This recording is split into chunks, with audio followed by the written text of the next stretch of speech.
Hey everyone, it's George from Blockchain DXB and today is the 31st of Jan 2023, the last day of the first month of 2023. And to be honest, not much has happened in the price of Bitcoin and cryptocurrencies. And in today's episode, we are going to be talking about what might happen when Jerome Powell, the chair of Federal Reserve, does actually increase the interest rate. Now at this point of time, I really am not sure what the interest rate hike would be. Will it be 25 basis points? Will it be 50 basis points? But nonetheless, the biggest takeaway is cryptocurrency and Bitcoin price will be unfortunately related to that. And that, to be honest guys, is definitely not ideal because you need to remember Bitcoin was created as a movement towards separation of money and the states. Unfortunately, till that thing happens, Bitcoin price will still be related in the hands of Jerome Powell. In today's episode, we're going to be discussing some reports regarding Forbes, and CoinDesk has also put out some prediction. One thing guys which I often say, whenever Jerome Powell goes live, please make sure that you listen to what Jerome Powell is saying live via YouTube, and you'd be surprised by the incorrect, misleading and fake news information that mainstream media tends to provide. Now that thing being said guys, January has definitely looked good for the price of Bitcoin and cryptocurrencies in comparison to 2022, but January definitely is not looking good so far as the job sector in the cryptocurrency world is concerned. And Cointelegraph has actually published an article that in the month of Jan, nearly 3,000 jobs were made redundant. And the article also provides a list of 14 firms that have made people redundant, particularly in the first month of 2023. Now listen guys, every Monday, Glassnodes, they tend to provide a weekly snapshot of what has happened last week. So very briefly go ahead and talk about that in today's episode, because it has a lot of charts and graphs, and if you're a technical nerd, I would definitely recommend you to go ahead and read through their Glassnode Insight. Also maybe subscribe to the paid channel as well. Now along with Glassnodes, CoinShares, they tend to provide a weekly snapshot as well, and they provide a blog via Medium. So I'll very briefly talk about that. It is definitely looking good for Bitcoin, but the big question is what happens this week? Because once Federal Board Chair Jerome Powell goes live tomorrow, I'm pretty much sure these numbers will not mean anything, but nonetheless, some information. Now in today's episode, we're also going to be discussing an interesting report by CoinDesk, which actually states that the way how Celsius operated was a Ponzi scheme, and definitely not good for the founder of Celsius, that is Alex Mashinsky. Now we'll end today's Crypto and Coffee Date podcast with some positive news, and that is to do with English Premier League, and there is some heavy partnership with blockchain-powered fantasy sports firm called Sorare. So definitely brilliant stuff. Now like we do in every Crypto and Coffee Date podcast, we cover two news from UAE, and both the news are absolutely brilliant and they're connected to Metaverse. And the first and the biggest and massive news is from DIFC, that is Dubai International Finance Center. Now they have announced a Metaverse platform to promote Dubai as a global Metaverse leader. So definitely brilliant stuff. And the second news is also regarding Metaverse, and what I plan to do is I plan to start a completely new series on Metaverse called as the Metaverse Frontier. This podcast will be completely different as the entire details for this podcast will be 100% written by ChatGPT. Once I get that text, I'm going to convert it to an artificial intelligence enabled voice, and then I'm going to go ahead and release the podcast. Now look guys, what I'm also thinking is rather than using an artificial intelligence enabled voice, I may as well record my own voice, but how it's going to work is what I'm going to go ahead and explain when I look at the second news regarding UAE, which is all about Metaverse Frontier. So quite a lot to cover in today's episode, so let's kickstart today's episode. Welcome to the Crypto and Coffee Date, the daily podcast that keeps you up to date on all latest developments in the world of cryptocurrencies, blockchain and NFTs. Join us Monday to Friday as we kick off your day with a cup of coffee and a deep dive into the exciting and rapidly evolving world of digital assets. We'll cover the latest news and trends in the cryptocurrency and blockchain space, as well as delve into the growing world of NFTs or non-fungible tokens and Metaverse. Plus, we'll keep you updated on the latest developments from Dubai, UAE and the wider Middle East region. Whether you're a seasoned crypto enthusiast or just getting started, Crypto and Coffee a Date has something for you. Our expert host will provide insight and analysis on the most important topics in the industry and help you stay up to date on the latest developments. We'll bring you interviews with leading figures in the crypto and blockchain space and explore the ways in which these technologies are changing the world around us, from the impact on traditional financial systems to the potential for revolutionizing industries and transforming societies.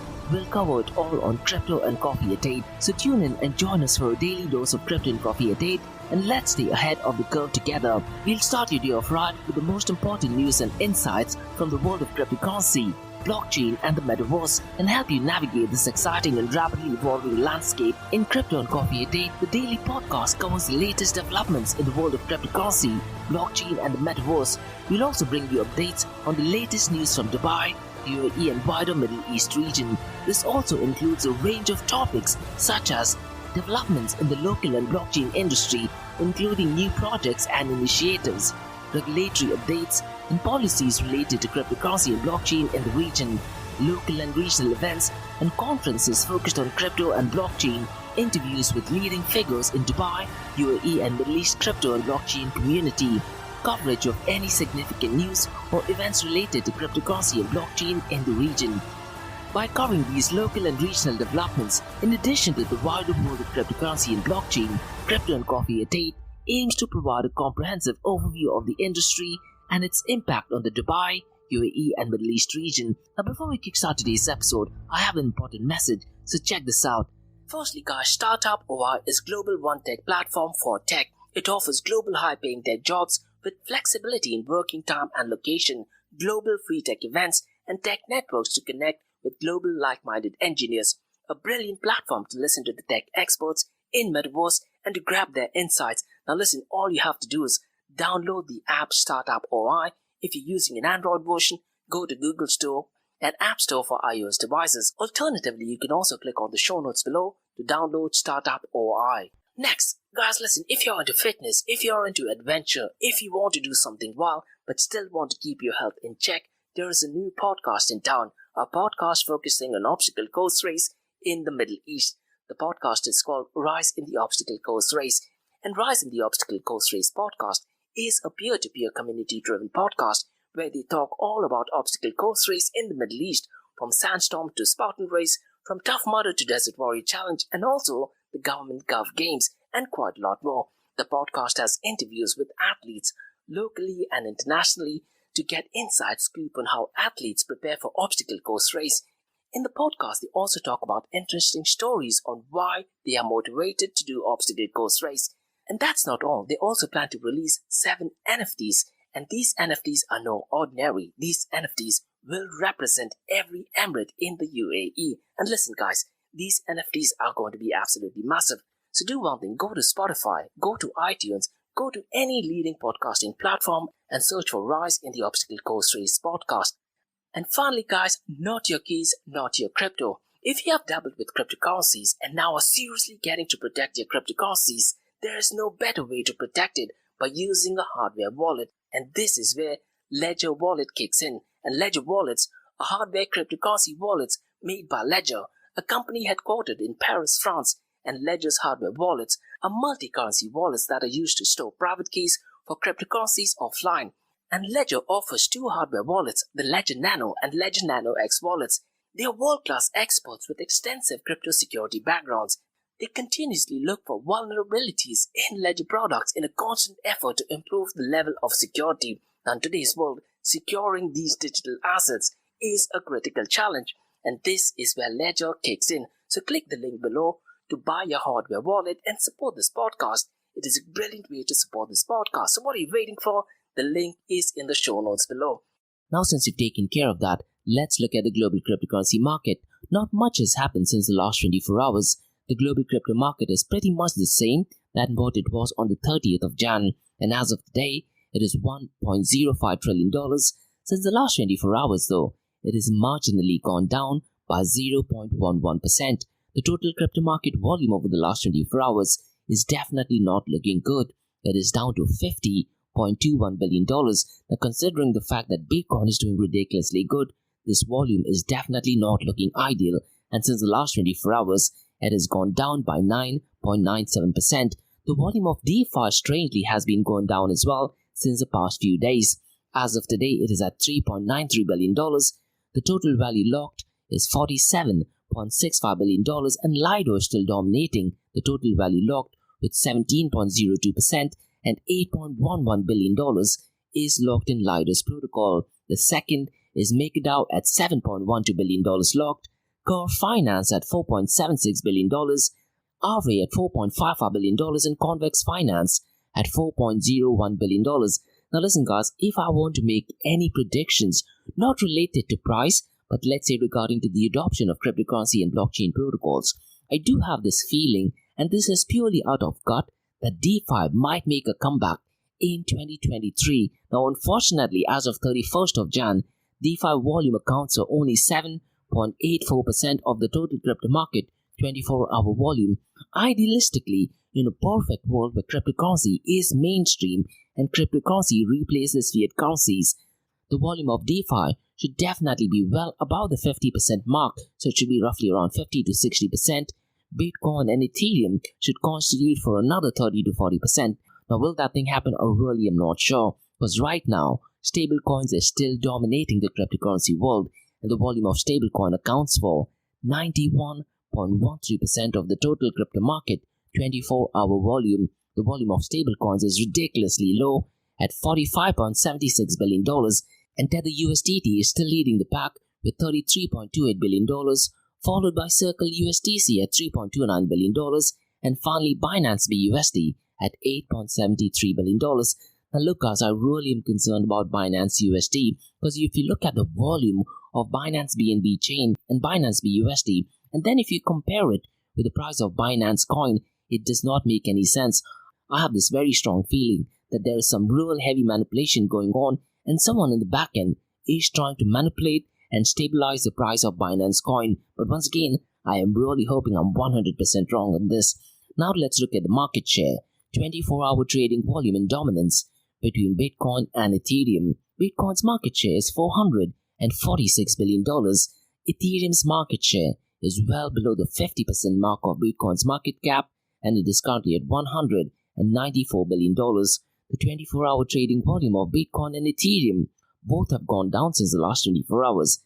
The 24-hour of Bitcoin is $23.9 billion, and Ethereum is $7.4 billion. The dominance of Bitcoin is at 42.41%, whereas Ethereum's dominance is 18.50%. Now, I have this question for you guys because I'm going to be discussing few news regarding Metaverse in my UAE news.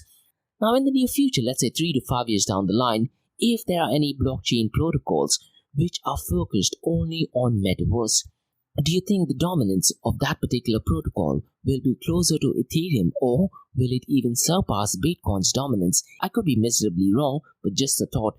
Because look guys, Metaverse is definitely going to go mainstream, probably 8 to 10 years from now. And if you listen to my podcast, blockchain unfortunately at this point of time has very little to do with Metaverse.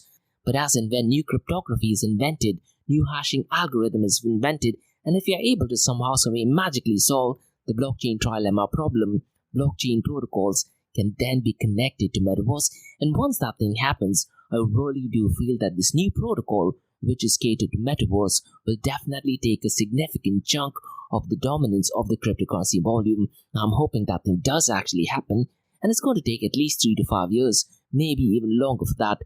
Now, what I'm going to be looking at next is a number of unique active wallets interacting with decentralized app smart contracts, and the number one is Alien Worlds, and it is standing at 252,000. But if you look at the volume in terms of dollar terms, it is $2.41 billion.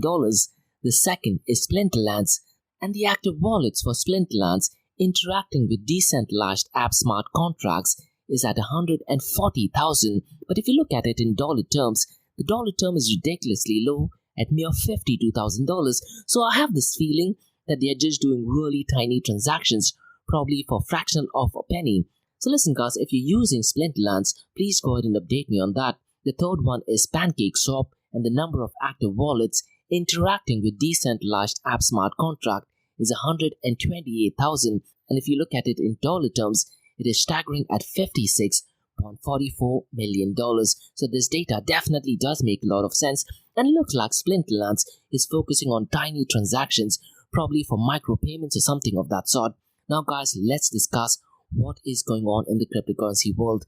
Now this week, guys, is going to be absolutely crucial for the world of crypto because tomorrow Jerome Powell will be going live and he's going to be deciding what the next interest rate hike is. Now at this point of time, I really am not sure if the next interest rate hike would be 25 basis points or if it is going to be 75 basis points. If it is going to be 25 basis points, there is a very high chance that the price of Bitcoin and other cryptocurrencies will definitely pump to the moon. But let's say if Jerome Powell decides that the next interest rate hike would be 75 basis points, then I definitely do feel that the prices of Bitcoin and cryptocurrencies will definitely go down. Now Forbes has put up an interesting article which states that crypto is braced for a 250 billion Bitcoin and Ethereum price earthquake. Now the article does actually discuss the 25 basis points. And if you read through the article actually states that the price increase that we have seen in the recent weeks is also taking into consideration making an assumption that Jerome Powell will be increasing only 25 basis points.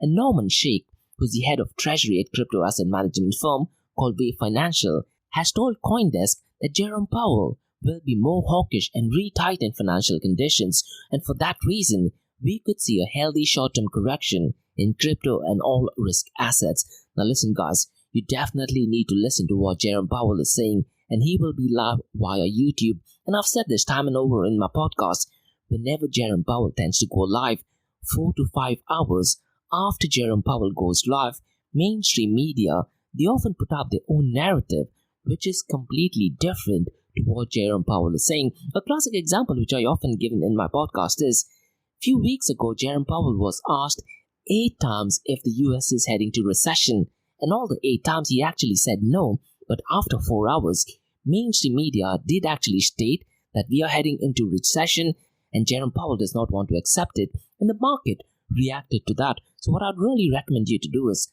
listen to what Jerome Powell is saying, wait for 4 to 5 hours, look at the mainstream media. You'll be surprised at what mainstream media is saying is completely different, and accordingly make a decision. Now January has been good for the price of Bitcoin and cryptocurrencies, and the global cryptocurrency market may have pumped due to inflation numbers that were released earlier, but the job sector is still facing crypto winter, and Cointelegraph has put up a report which states that nearly 3,000 jobs in January were cut despite Bitcoin's rise. Now this includes firms such as Coinbase, Gemini, Digital Currency Group, Consensus, Blockchain.com, and also a firm called Prime Trust, which has laid off 1/3 of its staff. So look guys, the prices of Bitcoin and cryptocurrencies going down is not only ideal for the price, but also for employees working for these areas. So definitely not good. Now guys, the next thing that I'm going to be discussing is the Glassnode's Weekly Insight, and they tend to provide a weekly insight every Monday. And this time's Weekly Insight states that Bitcoin markets have seen the strongest monthly price performance since October of 2021, fueled by both historic spot demand and a sequence of short squeezes. Now what I'd really recommend you to do is, if you're into charts and graph, definitely go and read through this, because there's a lot of charts and graphs, and if you're a technical nerd, you may as well subscribe to the paid channel, because this year the price of Bitcoin has risen 43% and reached a high of 23,000 and almost 24,000 probably on Sunday. Now this increase can be attributed to a combination of high demand for Bitcoin and a series of short squeezes in the futures market. Now for those of you who are unfamiliar with what short squeeze is, a short squeeze occurs essentially when a trader who bets that the price of an asset will fall or forced to buy it at a higher price, ultimately driving the price even higher. Now an interesting point which they have mentioned in that report is the trend of coins leaving spot exchanges have slowed down, and the total amount of Bitcoin held on exchanges is currently at a multi-year low. Now one important trend to note is that on-chain transactions for Bitcoin have increased while exchange transactions have declined in dominance going back to May of 2021. So the big question is, what is going to happen once Jerome Powell goes live? It's definitely going to be really interesting. Now guys, along with Glassnode's, CoinShares, they tend to provide a weekly blog as well. Now I particularly like CoinShares blogs because it is relatively short and easier to understand. And this week they published a report called as Digital Asset Fund Weekly Report, and it states that it saw weekly inflows of $117 million last week, and Bitcoin was the investor favorite with 116 million inflows. Now, if you read through the report, they do actually state that Germany is an area where there was a lot of inflows coming in, so definitely worth reading through. But once again, guys, everything might change once Jerome Powell goes live. So this particular data is kind of not relevant for this week, and historically, these data are good, but they do very little in predicting the price of Bitcoin and cryptocurrencies. Now, guys, the next thing that I'm going to be talking about is about Celsius. Now, Celsius did go completely belly up in 2022, and CoinDesk has put up an article that states that Celsius was a Ponzi scheme, and the report states that Celsius actually used new customer funds to pay for withdrawals, and the article states that Celsius even misled its investors and on occasion used new customer funds to pay for customers' withdrawals. And that is kind of like the usual definition of Ponzi scheme, isn't it? Now, there is a report which is published by an independent examiner for the New York Bankruptcy Code, so definitely not good for Celsius. And listen, guys, Alex Mashinsky, who's the CEO and founder of Celsius Network, in 2020, he had quite a lot of interviews and debates. One thing which I specifically did not like about Alex Mashinsky is he used to often say that a lot of multi-millionaires and billionaires are trying to make the most money in the fiat world. And he at that point of time was a multi-millionaire, maybe even a billionaire back then, and he was kind of criticizing other multi-millionaires and billionaires, so definitely not outlook. Now, really, I'm not sure if there'll be any fraudulent charges against him, but definitely not good for Alex Mashinsky, because look, guys, he's one of the OGs so far as VoIP is concerned, that is Voice over the Internet Protocol is concerned. Now, we definitely need to thank him for kind of inventing Voice over the Internet Protocol, because of him, we can do voice messages over WhatsApp or Skype or Zoom. But that thing being said, Celsius does look like it is a clear Ponzi scheme. And in 2020, Alex Mashinsky did have an interview with Dr. Doom or Nouriel Roubini, and Dr. Nouriel Roubini at that point of time itself said that Celsius was an outright scam, and looks like he was proven right once again. Now, guys, let's end this episode in a positive news before we look at two news from UAE. And Cointelegraph has reported that blockchain-powered fantasy sports firm Sorare has sealed a deal with English Premier League, and they're going to be minting Ethereum-based digital player card on its platform, and the Premier League digital cards will be available for initial purchase on Sorare, and after the purchase is made, they're going to be made available on other trading protocols such as OpenSea. Look, guys, if you're into Premier League, if you're into soccer, and if you're into NFT, you definitely need to check it out. Because after World Cup FIFA 2022, even Americans are definitely identifying the importance of getting into soccer or football. Now, guys, let's discuss two news regarding UAE. And the first and the breaking news and massive news is by DIFC, that is Dubai International Financial Center. And they are planning to launch a metaverse platform to promote Dubai as a global metaverse leader. So definitely brilliant stuff.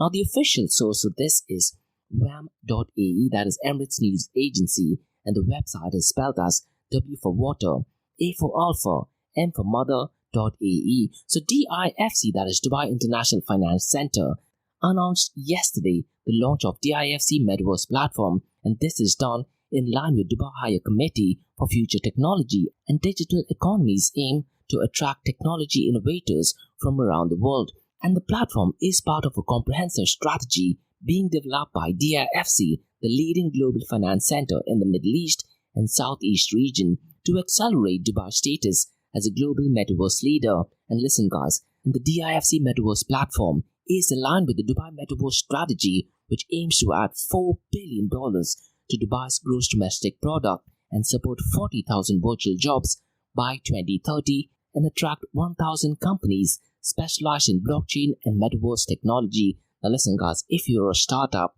or a business entity working in the metaverse, you definitely need to go ahead and check out the metaverse platform. Now, Omar bin Sultan Ulama, the Ministry of State of Artificial Intelligence, Digital Economy and Remote Work Applications, Chairman of the Dubai Chamber of Digital Economy, Vice Chairman of the Dubai Higher Committee for Future Technology and Digital Economy, stated that the UAE adopts advanced technology in its aim to keep pace with global changes, reflecting the directives of its leadership in transforming the country and Dubai to become a leading hub for utilizing the best technology and developing capabilities. And Al Ulama also added that this metaverse platform is the first in a series of initiatives that aims to strengthen Dubai's position as a global platform for the latest digital trends and accelerate the pace to achieve the objectives of the Dubai Metaverse strategy. Now listen guys, I do have a standalone episode about the Dubai Metaverse strategy, which goes back to when His Highness Sheikh Hamdan actually tweeted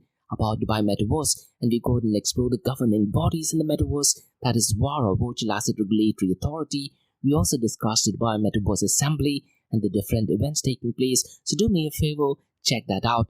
Now let me try to give out some information regarding DIFC Metaverse Platform. The DIFC Metaverse Platform is part of Dubai's strategy to become a global leader in the Metaverse industry. The platform is aligned with the Dubai Metaverse strategy, which aims to add $4 billion to Dubai's gross domestic product and support 40,000 virtual jobs by 2030. And the platform supports Dubai Economic Agenda, called as D33, which aims to generate $27 billion annually from digital transformation. And listen guys, the UAE is adopting advanced technologies to stay ahead of global changes and transform into a leading technology hub, and the Dubai Metaverse platform is the first in a series of initiatives to support Dubai's position as a global platform for digital trends. And the platform includes 3 key initiatives: an accelerator program, Metaverse policy development and legislations, and fostering a Metaverse community. And the Metaverse Accelerator program will start accepting applications this month and aims to attract more than 500 applications. The program seeks to identify 50 promising graduates and stimulate investment opportunities. So look guys, Dubai is definitely taking the lead so far as Metaverse is concerned, and the DIFC is committed to supporting innovative Metaverse startups by introducing them to regional players and providing access to investors, a regulatory sandbox, and marketing support. And the DIFC FinTech Accelerator hosted its annual Investor Day on the Metaverse platform. Now listen guys, what I'd really recommend you to do is DIFC, they are quite active on Instagram. So go to Instagram, follow DIFC FinTech Hive. They do provide quite a lot of stories and regular updates as well. And listen guys, around 6 months ago, the DIFC FinTech Hive also partnered with Emirates NBD to launch their own Metaverse Accelerator program, and they received over 100 global applicants. And the Metaverse Accelerator program will run for 6 months and offer training and workshop to upskill and reskill startups in technical and interpersonal aspects of the Metaverse. And the program aims to facilitate partnership between startups and corporates to create a new Metaverse solutions. And the DIFC Metaverse platform is an extension of the innovation proposition, shaping the technology and innovation landscape in the Middle East and South Asia region. And the platform will promote the development of a creative community and venture building. And this platform, guys, will also address Metaverse legislations and regulations in areas such as open data, digital identity, and company law frameworks. Now look guys, one of the vision of Sheikh Hamdan is for Dubai to be the top 10 cities in the world so far as Metaverse is concerned. And by looking at the support by the government, I wouldn't be surprised if Dubai is in the top 3, maybe the best city in the world so far as Metaverse is concerned. And the next news that I'm going to be talking about is to do with Metaverse as well. Now currently I have 2 podcasts. The first one is called Crypto and Coffee a Day that you're listening to right now. I have Metaverse Everything podcast, which I do every Fridays, and I cover all the top news around the world. I also look at top 5 Metaverse news from Dubai and UAE and top 5 Metaverse news from around the world. What I plan to do is, from the 1st of February, that is tomorrow, I want to start a completely new podcast called as the Metaverse Frontier. Now listen, everything is done by ChatGPT. There is so much hype surrounding ChatGPT, and personally I've completely been blown away by ChatGPT. So what I actually did, I asked ChatGPT to come up with a name for a Metaverse podcast, and ChatGPT itself suggested the name, the Metaverse Frontier. So the Metaverse Frontier is a new podcast which is going to be started by me, but it's going to work completely different. All the show notes will be written entirely by ChatGPT. So the podcast research, the podcast information will all be updated and written by ChatGPT. Once I get that chat, I'm also going to ask ChatGPT to convert it into a podcast speech. I'm going to copy that And what I'm going to be doing is, I'm going to be using an artificial intelligence voice and I'm going to be pasting it, and that particular software will be giving out a voice. Now, there are two ways of doing it. One, I can use a standard artificial intelligence voice to read out that podcast, or I can put my own voice into a software, and that software will actually replicate my voice. So it's going to be my voice, but I will not be the one who will be speaking. What are your thoughts, guys?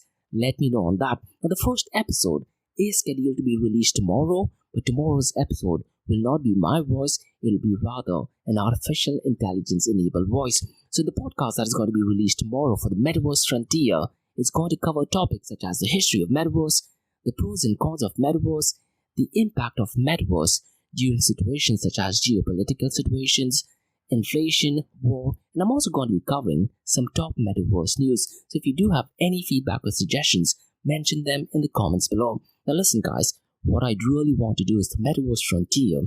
I want to make it a community-driven podcast. So how to work is, you listeners, let's say if you have any idea for Metaverse or have your own content, you will be able to send me an email. What I'll do is I'll take that data, I'll put it in ChatGPT, I'll ask ChatGPT to make it into a sentence, and I'll go ahead and publish it in my Metaverse Frontier podcast. What are your thoughts on that? Let me know. Now, you are the content creator for this, and I'm sure I'll try to find out some way where you get recognition for your content provided. Maybe a part of the NFT released for every episode can go to you or something of that sort. But what I'm also thinking is, startups and businesses dealing in Metaverse, they might be given 2 to 6 minutes to write a script explaining what their project is. I'll take that script, put it in ChatGPT, ask them to convert it into a podcast speech, and I'll go ahead and add that as well. What are your thoughts on that? That could work as a sponsorship for this podcast as well. So the information will be provided in text to me. I'll take that text, put it in ChatGPT, and ask ChatGPT to convert it into a podcast speech. I'll copy that, put it in an AI generated voice, and that outcome will be part of the episode. Let me know what your thoughts on that are. Now, there are two ways, once again, of doing that. One is I could use an artificial generated voice, which are kind of ready-made, or I can put my own voice and the software will generate the speech in my voice. Now, that might take at least a few days, so maybe the first few episodes that you listen may not have my voice, but in the future you'll definitely have my voice. But one thing to note is, I will not be speaking, but it'll still be my voice. And I thought with the hype of ChatGPT, it makes perfect use case to start Metaverse Frontier podcast. So if you do have any feedback or suggestions, guys, mention them in the comments below. So that's all for today, guys, in the Crypto and Coffee Date from Blockchain DXB. In case if you have any feedback or suggestions, please drop me an email to info@blockchaindxb.com, or also check out my website www.blockchaindxb.com, and also check out my other website, that is area2071.com, that talks everything about Metaverse. And if you like listening to this podcast, please click on the follow button, give it a 5-star rating, and share the word across. Now, for the next few minutes, it's going to be an Ask Me Anything series where you listeners can ask any questions regarding Bitcoin, blockchain, pure blockchain, cryptocurrencies, NFTs, DeFi, and Metaverse. So let's kick start with the Ask Me Anything series.